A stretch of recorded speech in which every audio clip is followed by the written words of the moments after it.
What happens when a man who has commanded armies is commanded to speak up? What happens when a judge, draped in the black robes of authority, faces a quiet power he cannot possibly comprehend? The courtroom was Judge Marcus Thorne's kingdom. It was a modern kingdom, all polished steel and light-colored wood, a far cry from the dusty, intimidating halls of justice from a bygone era. Thorne liked it that way. He was a modern judge. Sharp. Efficient. Unsentimental. He saw himself as a surgeon, cutting through the tangled tissues of excuses and legal maneuvering to get to the heart of the matter. Today, the docket was clogged with the usual assortment of minor infractions. Traffic tickets. Petty disputes. The mundane grist of the judicial mill. He sat high on his bench, a perch from which he observed the slow, sad parade of human folly. His tailored robe was crisp, the black fabric seeming to absorb the light in the room, making him the undeniable center of gravity. His eyes, quick and dismissive, scanned the next name on the list. Pendleton, Arthur. The bailiff's voice echoed slightly in the quiet room. From the back row, an old man rose slowly. He moved with a careful economy of motion, as if each joint had a long and complicated history. His suit was a faded gray, the kind of garment that had been respectable 30 years ago but now hung on his thin frame like a memory. It was clean, meticulously pressed, but undeniably old. His hair was white and thin, combed neatly over a scalp weathered by sun and time. His hands, resting at his sides, were gnarled, the knuckles swollen, but they were steady. As he approached the defendant's table, Judge Thorne leaned forward, resting his chin on his steepled fingers, a look of profound impatience already settling on his handsome, youthful face. This was precisely the kind of case he despised. A waste of his time. An elderly driver, probably with failing eyesight and slower reflexes, clogging up the streets and now clogging up his court. "State your name for the record," Thorne said, his voice sharp, clipped. He made a point of not looking up from his papers. The old man stood before the microphone. He adjusted it slightly, his movements deliberate. "Arthur Pendleton," he said. The voice was quiet. It was not weak, but it carried no volume. It was a voice accustomed to being listened to, not to shouting over a din. Thorne's head snapped up. His eyes narrowed. "I'm sorry, what was that?" he asked, dripping condescension. "We can't hear you, Mr. Pendleton. You'll have to speak up. This is a court of law, not a library."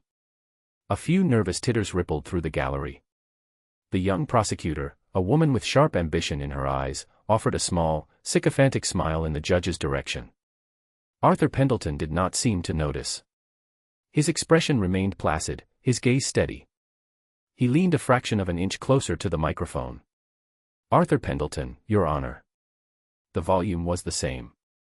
The clarity, however, was absolute. Every syllable was perfectly formed. Judge Thorne felt a flicker of annoyance.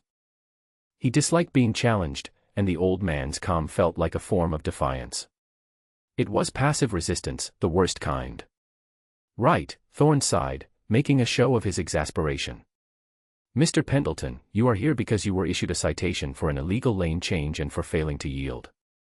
How do you plead?" "Not guilty, Your Honor."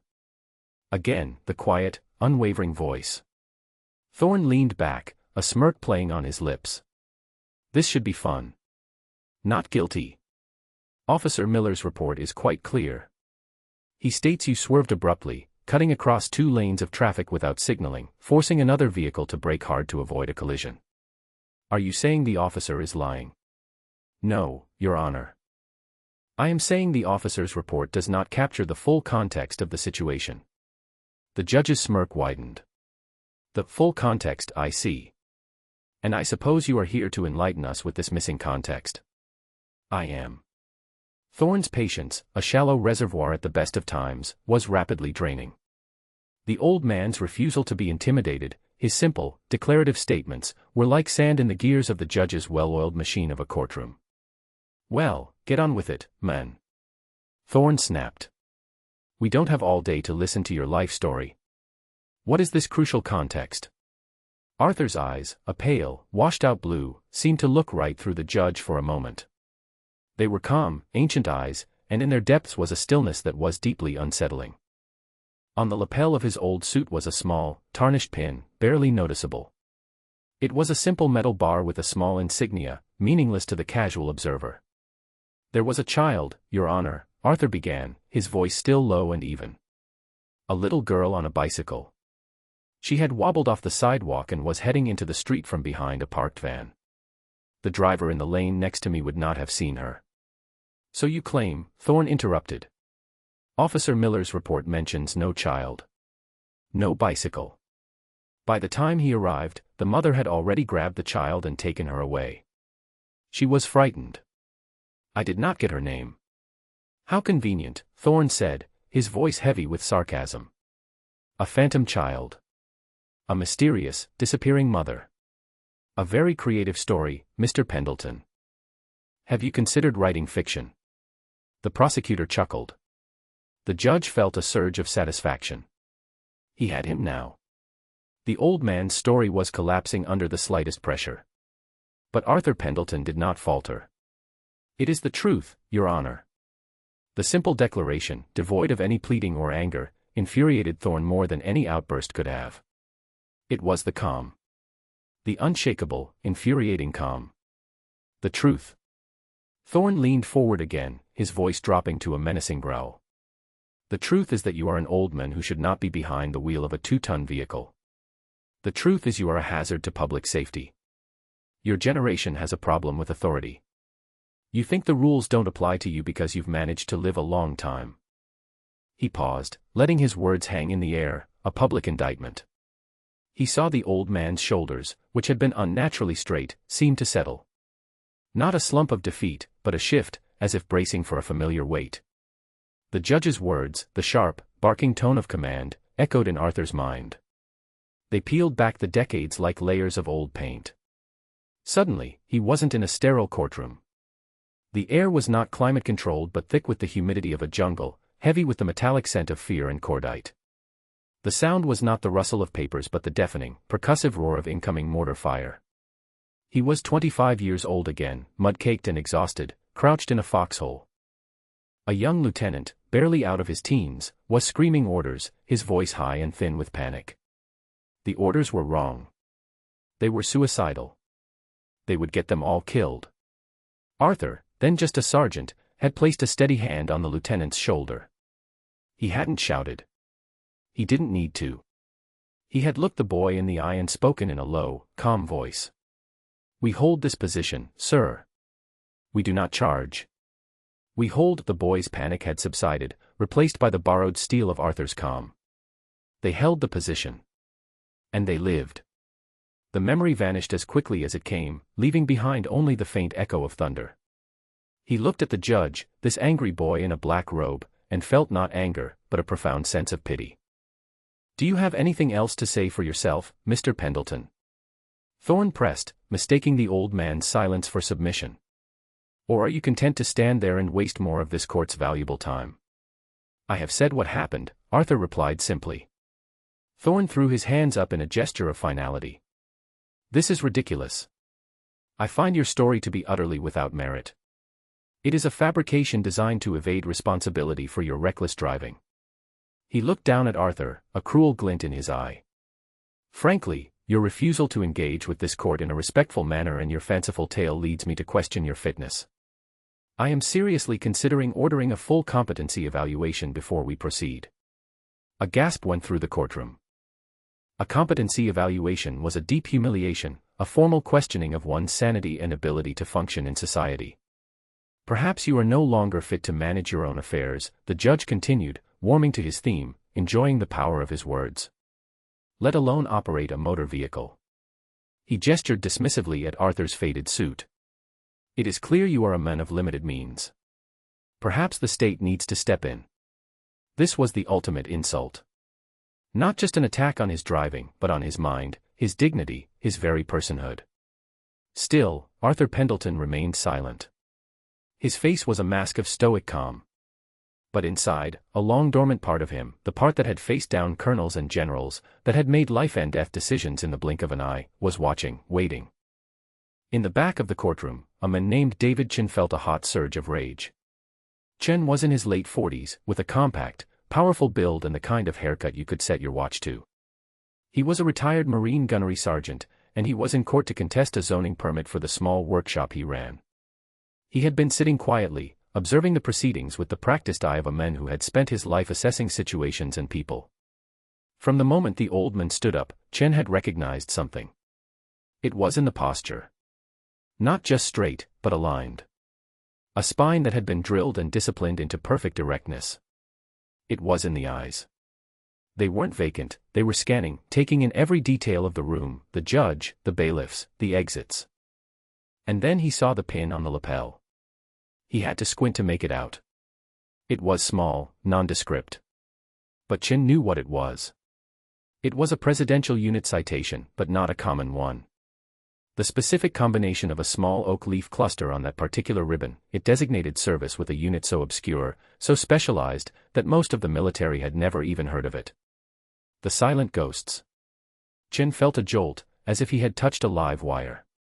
The silent ghosts were a legend, a whispered myth from the darkest days of the Cold War in Vietnam. A special operations force that went where no one else could go and did what no one else would do. Their records were sealed, their members sworn to a secrecy that followed them to the grave. And this judge, this arrogant child in a robe, was threatening to have one of them committed. Disgust coiled in Chen's gut. This was not just disrespect. This was blasphemy. He watched as the judge delivered his final, cruel insult. That was it. He could not sit here and watch this happen. Chen rose silently and slipped out the heavy courtroom doors into the hallway. He pulled out his phone, his fingers moving with practiced speed. He didn't dial 911. He didn't call a lawyer.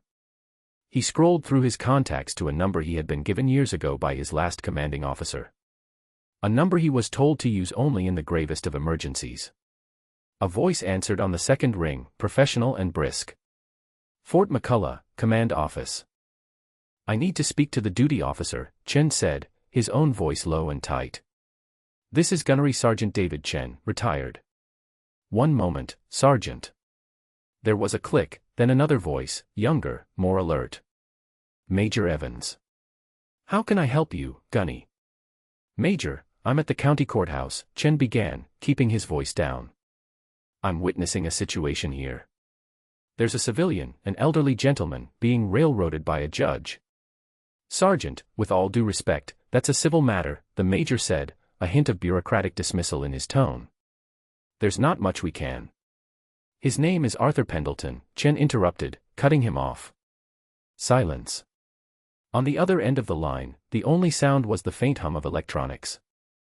Chen could practically hear the gears turning, the name being processed. Then, the frantic, muffled sound of a keyboard clicking at high speed. Major Evans's voice came back on the line, and it was completely different. The bureaucratic boredom was gone, replaced by a sharp, electric shock of alarm and deference. Sergeant, spell that last name for me. Please. Pendelton. First name, Arthur. Another pause. Chen heard a muffled exclamation. Oh, my God, then the major's voice, speaking away from the phone. Get the general. Get him now. It's a code paladin. Code paladin. Chen had never heard of it, but it sounded serious. A new voice came on the line. It was deep, resonant, and radiated an authority that transcended rank. It was a voice that did not need to be raised to command entire armies. This is General Wallace. Who am I speaking to? Gunnery Sergeant David Chen, retired, sir. Sergeant, report. What is Colonel Pendleton's status? Is he in danger? Colonel. Chen's eyes widened. So that was his rank. He's not in immediate physical danger, General, Chen said quickly. But he's on trial for a traffic ticket, and the judge is tearing him apart. He's threatening him with a competency hearing. He's humiliating him in public. A low growl rumbled through the phone. It was the sound of controlled, cold fury. Unacceptable, the general stated. It was not an opinion. It was a verdict. Sergeant Chen, what is your location? Chen gave him the address of the courthouse and the courtroom number. We are 10 minutes out, the general said. The background of the call had changed. Chen could hear the sound of doors opening, of brisk footsteps, of other voices giving sharp commands. An entire apparatus was being set in motion. Your mission, Sergeant, is to keep your eyes on the colonel. Do not let the judge remove him from the courtroom. Do whatever is necessary. Is that understood? Crystal clear, General, Chen said, a grim smile touching his lips. He felt the old instincts kick in, the familiar thrill of a clear objective. We are on our way. The line went dead.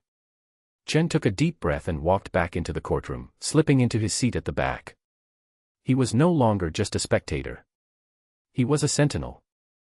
Inside, Judge Thorne was savoring his victory. He had broken the old man's silence. Arthur Pendleton had finally been forced to speak, to defend himself against the charge of incompetence. Your Honor, Arthur said, his voice still quiet but now laced with a fine, hard edge. I am perfectly competent. That is for me to decide, not you, Thorne retorted. Bailiff, take Mr. Pendleton's information. We will schedule his evaluation with a court-appointed psychiatrist for next week. In the meantime, his driver's license is suspended, effective immediately. The bailiff, a portly man named Johnson who had seen it all, moved forward hesitantly. He looked at the old man with an expression of pity. This is an abuse of power, Arthur stated. It was not an accusation. It was a simple assessment of fact. Watch your mouth, old man. Thorne thundered, his face flushing with anger. One more word out of you, and I'll have you in a holding cell for contempt. It was at that exact moment that the courtroom doors flew open. They did not just open, they were thrown open, crashing against the stoppers with a sound like a thunderclap. Every head in the room whipped around. Framed in the doorway stood two military policemen. They were in full dress uniform, their faces hard and emotionless, their presence an absolute and jarring intrusion into the civilian world of the court. Between them, a man strode into the room. He was tall and broad-shouldered, wearing the immaculate uniform of a three-star general of the United States Army. The left side of his chest was a solid block of color, a rainbow of ribbons representing a lifetime of service and valor.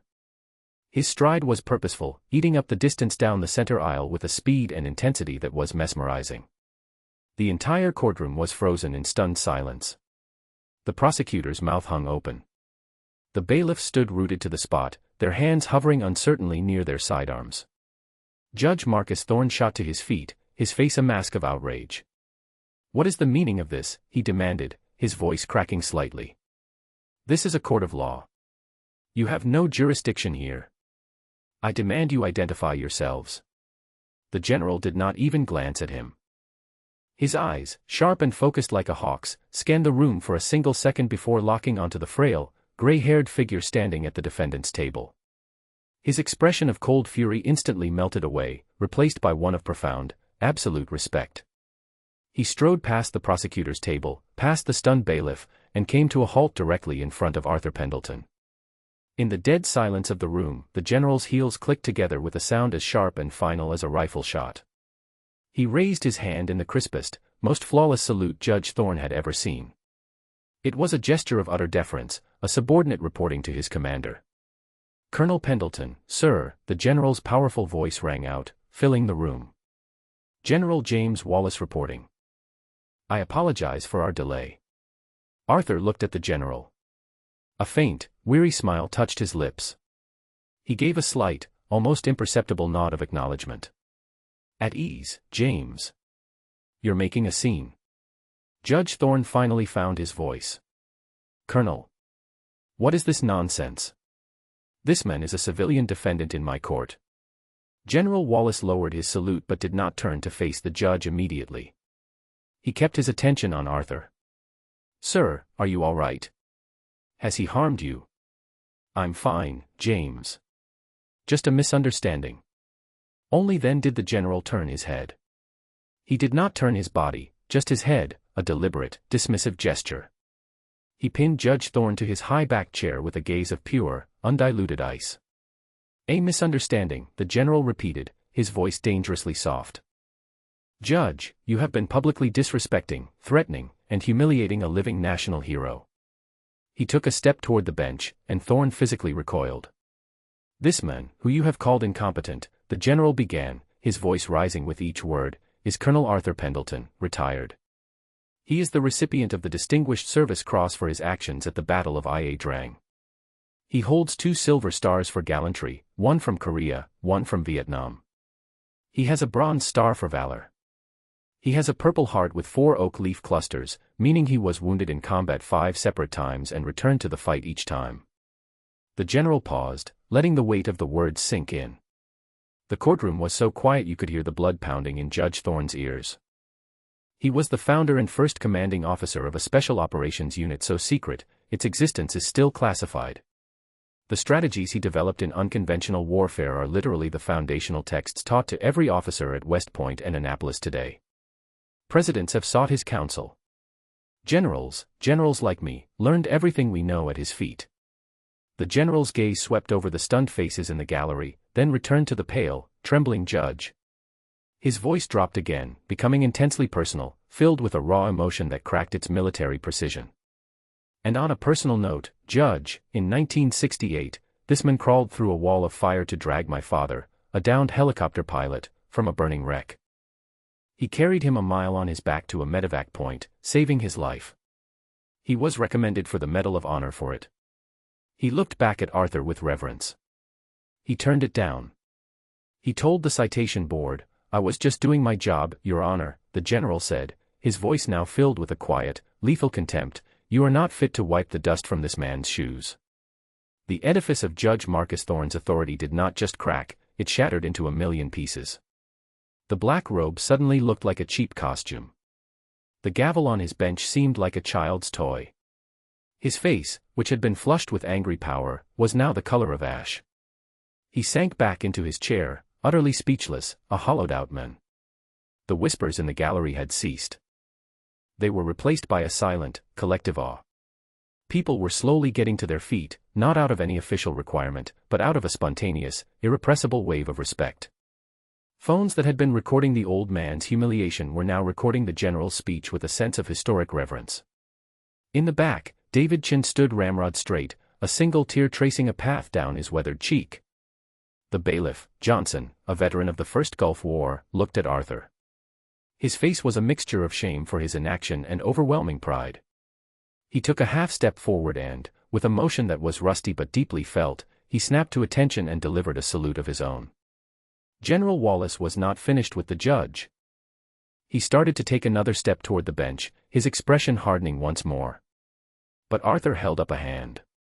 A simple, quiet gesture. "That's enough, James," he said. The quiet voice cut through the thick tension in the room like a knife.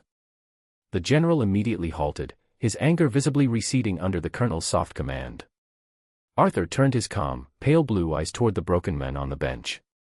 He looked at the judge, truly looked at him, and saw not a monster, but a young, arrogant man who had been given too much power too soon. He didn't know, Arthur said. The words were not an excuse. They were a diagnosis. A simple statement of fact that carried within it a profound, and unearned, grace. He took a step closer to the bench, forcing the judge to meet his gaze. "Respect, son," Arthur said, his voice carrying in the silent room. "It isn't something you get from the robe you wear or the gavel you hold. It's in how you treat every single person who comes through that door. Especially the ones who don't have a voice. The quietest people, they often carry the loudest stories. You just have to be willing to listen." With that, the lesson was over. General Wallace stepped beside him. "Colonel, we're here to escort you home." "I can manage, James." "I insist, sir," the general said, his tone leaving no room for argument. "It would be my honor." Arthur gave a small nod. The 2 military policemen moved to the doors, holding them open. As Arthur Pendleton turned to leave, the people in the gallery parted, creating a spontaneous honor guard. He walked down the aisle, his steps still slow and deliberate, but his back was straighter than ever. The general walked beside him, a silent, formidable guardian. As he passed the last row, he caught the eye of David Chen. Arthur paused for a fraction of a second, and his eyes conveyed a message of thanks that no words ever could. Chen simply dipped his head in acknowledgement. Mission accomplished. Arthur Pendleton left the courtroom, his quiet dignity not just restored, but magnified into something legendary, leaving behind a shattered judge and a room full of people who had just learned a powerful lesson about the nature of true honor. A week later, the familiar, rhythmic ticking of old clocks filled Arthur Pendleton's small workshop. Gears and springs, pendulums and weights lay in careful arrangements on his workbench. He was a mender of time, a man who found peace in bringing broken things back to life. There was a hesitant knock on the doorframe. Arthur looked up, his watchmaker's loop still in one eye. Standing there, silhouetted against the bright afternoon sun, was a man in a simple dark suit. He looked younger without his robes, and profoundly lost. It was Marcus Thorne. He clutched a file folder in his hands like a shield. He didn't enter, just stood on the threshold, a trespasser in a world of quiet integrity. "Mr. Pendleton." "Colonel," he began, his voice barely a whisper. I came to apologize." Arthur removed the loop from his eye and set it down carefully on a velvet cloth. He gestured with one weathered hand to a simple wooden stool opposite his bench. Thorne entered cautiously and sat down. He placed the file on his lap. "I was wrong," Thorne said, the words tasting like ash in his mouth. "What I did, it was inexcusable. Arrogant. Cruel. There is no excuse." He looked down at his hands. "I've been a judge for 5 years. I thought I knew what justice was. I thought it was about rules and efficiency. I never thought about honor." Arthur picked up a small brass gear, wiping it with a soft cloth. He didn't speak, letting the silence draw the truth out of the young man. "I reviewed your case," Thorne continued, tapping the folder. "I went to the intersection myself. I found the owner of the parked van from traffic camera footage. He confirmed it. He saw the little girl. You saved her life, and I called you a liar and a menace." His voice broke. "I have formally dismissed all charges and issued a written apology that will be entered into the public record. My superiors are reviewing my conduct." He finally looked up, his eyes pleading. "I am so sorry." Arthur finished polishing the gear and set it back into the clock's intricate mechanism. He then turned his full attention to the humbled judge. He reached for an old percolator sitting on a hot plate in the corner. "Coffee?" he asked. Thorne blinked, taken aback by the simple, disarming question. "Yes. Thank you."